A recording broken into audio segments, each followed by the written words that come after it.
Doug MPA back with another one. So look at this headline. It says Japan launches dating app to boost birth rate.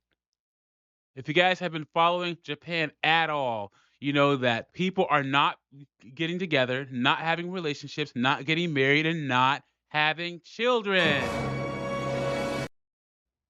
Japan has one of the lowest birth rates, if not the lowest birth rate of any country. And you can literally see videos, guys, of after work in the evening, there's nothing but women walking the streets in major cities. Guys, they're staying home, playing video games.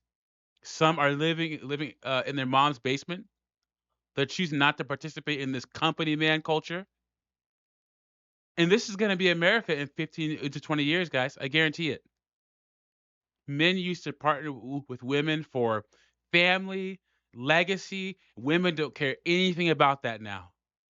I always say on my channel, feminism freed women up from having to be barefoot and pregnant in the kitchen, but it also freed men up from their traditional duties as well, guys. It used to be back in the day, only rich guys could be bachelors. But guys, if you make 50, 60, $70,000 a year, you can live a good life by yourself. So we're gonna get into this article. Before I do that, like the video, subscribe to the channel, drop a comment. I'd really appreciate it. It shows you support me and what I'm doing over here. And let's get into this. This is not shocking to me at all, guys. It says, in an effort to counteract Japan's rapidly declining birth rate, the Tokyo metropolitan government plans to launch a dating app as early as this summer. Announced by government officials, the unusual move is part of a broader initiative to encourage marriage and family formation among the city's residents or respond to the country's shrinking population.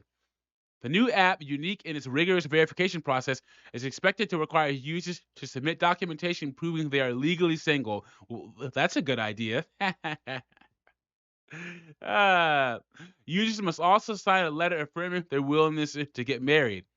I wonder what other checks and balances they're going to have to put into place to not get sued. Because think about this, man. I'm not in any kind of denial that bad things happen to women on dating apps. What if a woman meets a guy on a dating app, this government sponsored one, and something bad happens, SA happens or something? They can sue the government. So it's gonna be interesting to see what other, protections they put in place. Government involvement in dating isn't unusual in Japan, where municipalities often organize matchmaking events. While it is common for Japanese dating apps to ask for income details, Tokyo's app is set to go a step further by requiring a tax certificate slip to verify users' annual salaries. So even on government-sponsored dating apps, women are going to be able to go after the checks.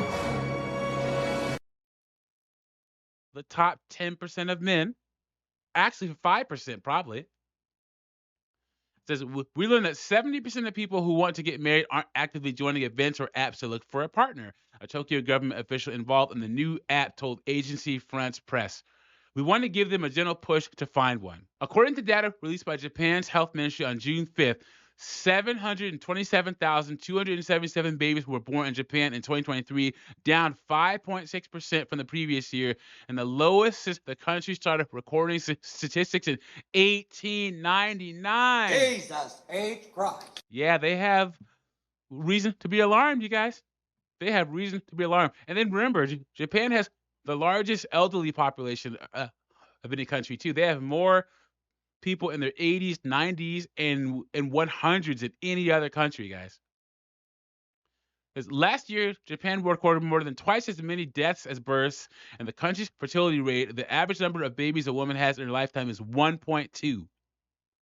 Projections indicate that if current trends can continue, Japan's population, more than 125 million people at the moment, could fall to 87 million by 2060, with 40% of the population being over the age of 65, which would have significant effect on the country's economy and social services.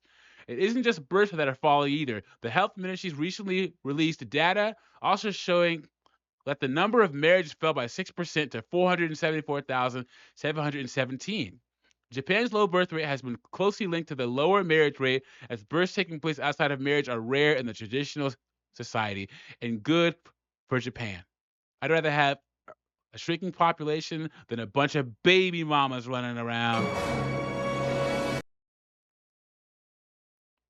Japan's Prime Minister Fumio Kishida has been vocal in his concerns about the country's falling population.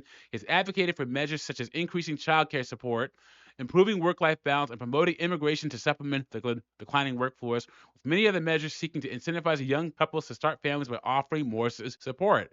Now, the problem with that, guys, is Japan is one of the most xenophobic countries on the planet. They stay keeping foreigners out. And you can see videos of black people, Africans, Hispanic people saying how racist the Japanese are, especially outside of major cities. I remember, I think this was before the cough. There was a push to try to get more doctors from India, the African continent, and doctors and nurses because they needed help with healthcare with their elderly population. But the population refuses to accept doctors and nurses who don't look like them. So even if they try to get more people in, it's the culture they're gonna have to change. Well, the culture, and they're gonna have to make having children more affordable. Let me know what you think about this in the comments. Like the video, subscribe to the channel, and I'll catch you on the next one.